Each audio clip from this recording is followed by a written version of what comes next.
مسلک اعلیٰ حضرت سلامت رہے۔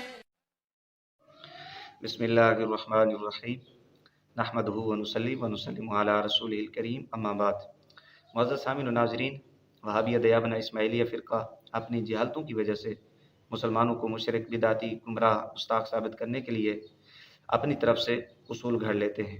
یہ بھی نہیں دیکھتے کہ جو اصول گھڑ کر ہم مسلمانوں کو مشرک، بدعتی، گمراہ ثابت کر رہے ہیں، ان اصولوں کی زد میں ہمارے اکابرین بھی آ جاتے ہیں۔ تو ہماری آج کی اس ویڈیو میں وہابیہ دیابندہ اسماعیلیہ فرقے کا ایک اصول پیش کیا جائے گا، اور اس اصول کی زد میں وہابیہ دیابندہ اسماعیلیہ فرقے کے جو اکابرین آتے ہیں وہ بھی آپ حضرات کے سامنے رکھے جائیں گے۔ وہابیہ دیابندہ اسماعیلیہ فرقے کا اصول سماعت فرمائیں۔ وہابیہ دیابندہ اسماعیلیہ مقلدین جو فرقہ ہے، ان کی معتبر مستند کتاب، اس کا نام ہے چاہ المسالہ، صفحہ نمبر 24، مکتبہ صفدریہ سے یہ کتاب شائع ہوئی ہے۔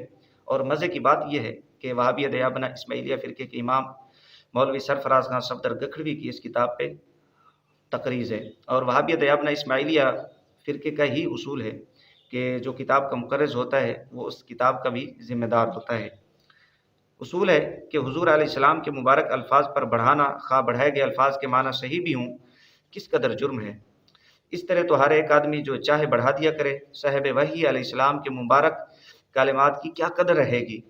مطلب یہ ہے کہ رسول اکرم صلی اللہ علیہ وآلہ وسلم سے منقول جو دعائیں ہیں یا منقول وظائف ہیں، درود شریف ہیں، ان میں اپنی طرف سے اضافہ کر دینا، خواہ اس کا معنی بھی ٹھیک ہو، صحیح ہو، یہ بہت بڑا جرم ہے۔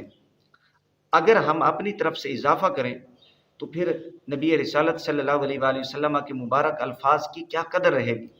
دوسرے لفظوں میں یوں سمجھیں کہ اضافہ کرنے والا نبی علیہ السلام کے فرامین، حدیث کی بے قدری کرنے والا ہے۔ یہ وہابیہ دیابندہ اسماعیلیہ کا اصول ہے۔ ہم اگر اس اصول کو سامنے رکھیں اور پھر وہابیہ دیابندہ اسماعیلیہ کی کتب کو دیکھیں تو پھر آپ اندازہ کریں گے کہ کتنے بڑے بے قدری کرنے والے رسول اکرم صلی اللہ علیہ وآلہ وسلم کے الفاظ کی، حدیث کی وہابیہ دیابندہ اسماعیلیہ کے اکابرین ٹھہرتے ہیں۔ یہ ذرا سماعت کیجئے۔ یہ میرے ہاتھ میں کتاب ہے ملفوظات فقیہ الامت، صفحہ نمبر 318۔ یہ مولوی محمود الحسن گنگوہی کے ملفوظات ہیں۔ تھانوی کے متعلق لکھتے ہیں کہ حضرت تھانوی نے بھی لکھا ہے کہ درود شریف میں لفظ سیدنا اور صحابہ کا اضافہ کرنے میں کوئی مذائقہ نہیں ہے، ضرور کر لیں۔ یعنی وہ درود شریف جو رسول اکرم صلی اللہ علیہ وآلہ وسلم سے منقول ہے، حدیث پاک میں اس کے الفاظ آ گئے ہیں، لیکن اس میں سیدنا کا اضافہ نہیں ہے، تو ہم اس میں لفظ سیدنا کا اضافہ کر سکتے ہیں۔ اور اسی طرح جس درود شریف میں صحابہ کا لفظ نہیں ہے، اس میں ہم صحابہ کا بھی اضافہ کر سکتے ہیں، اس میں کوئی مذائقہ نہیں ہے۔ یعنی اللہم صلی علی محمد کو اللہم صلی علی سیدنا محمد بھی پڑھ سکتے ہیں۔ یہ تھانوی کے متعلق لکھا ہے۔ یعنی یوں سمجھیں کہ محمود الحسن گنگوئی اور تھانوی دونوں کے نزدیک یہ بات اب ثابت ہوئی کہ درود شریف کے اندر لفظ سیدنا اور صحابہ کا اضافہ کرنے میں کوئی حرج نہیں ہے، وہ اگرچہ رسول اکرم صلی اللہ علیہ وآلہ وسلم کی کسی حدیث میں نہیں آیا۔ اسی طرح یہ کتاب ہے تذکرۃ الرشید، جلد 2 میں صفحہ نمبر 291، لکھنے والے مولوی عاشق علی میرٹھی، ادارہ اسلامیات، رشید احمد گنگوہی، جو وہابیہ دیابندہ اسماعیلیہ فرقے کے غوث اعظم ہیں اور امام ربانی ہیں، اور جن کے متعلق خود انہوں نے لکھا کہ گنگوہی صاحب نے کہا کہ نجات میری ہدایت پر، میری اتباع پر، نجات میری اتباع پر موقوف ہے۔ یہ گنگوہی نے اپنے متعلق کہا۔ صفحہ نمبر 291 لکھتے ہیں، ایک مرتبہ مولانا ولایت حسین صاحب نے دریافت کیا کہ حضرت نماز میں درود شریف کے اندر لفظ سیدنا لانا چاہیے یا نہیں؟ حضرت نے فرمایا ہاں۔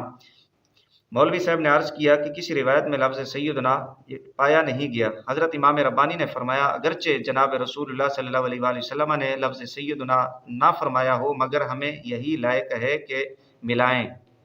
یہ رشید احمد گنگوہی کہہ رہے ہیں کہ اگرچہ رسول اکرم صلی اللہ علیہ وآلہ وسلم سے لفظ سیدنا منقول نہیں ہے، لیکن ہمیں چاہیے کہ ہم درود شریف کے اندر لفظ سیدنا کا اضافہ کریں، ضرور ملائیں، ہمیں یہی لائق ہے۔ جبکہ دوسری طرف ہم وہابیہ دیابندہ اسماعیلیہ کا اصول سامنے رکھیں کہ رسول اکرم صلی اللہ علیہ وآلہ وسلم سے منقول درود شریف یا دعائیں ہیں، وظائف ہیں، ان میں اپنی طرف سے اضافہ کریں تو ہم حدیث رسول صلی اللہ علیہ وآلہ وسلم اور نبی علیہ الصلوۃ والسلام کے الفاظ مبارک کی بے قدری کرنے والے ہیں اور بہت بڑے مجرم ہیں۔ اور دوسری طرف ان حوالہ جات کو رکھ کریں تو نتیجہ یہ نکلتا ہے کہ وہابیہ دیابنہ اسماعیلیہ کے اس اصول کے زد میں جو دوسروں کے لیے انہوں نے بنایا تھا، مولوی رشید احمد گنگوہی اور وہابیہ دیابنہ اسماعیلیہ کے بیمار حکیم الامت اشرف علی تھانوی اور ان کے فقیہ امت محمود الحسن گنگوہی اس اصول کی زد میں آ جاتے ہیں اور حدیث رسول کی بے قدری کرنے والے ٹھہرتے ہیں اور بہت بڑے مجرم قرار پاتے ہیں۔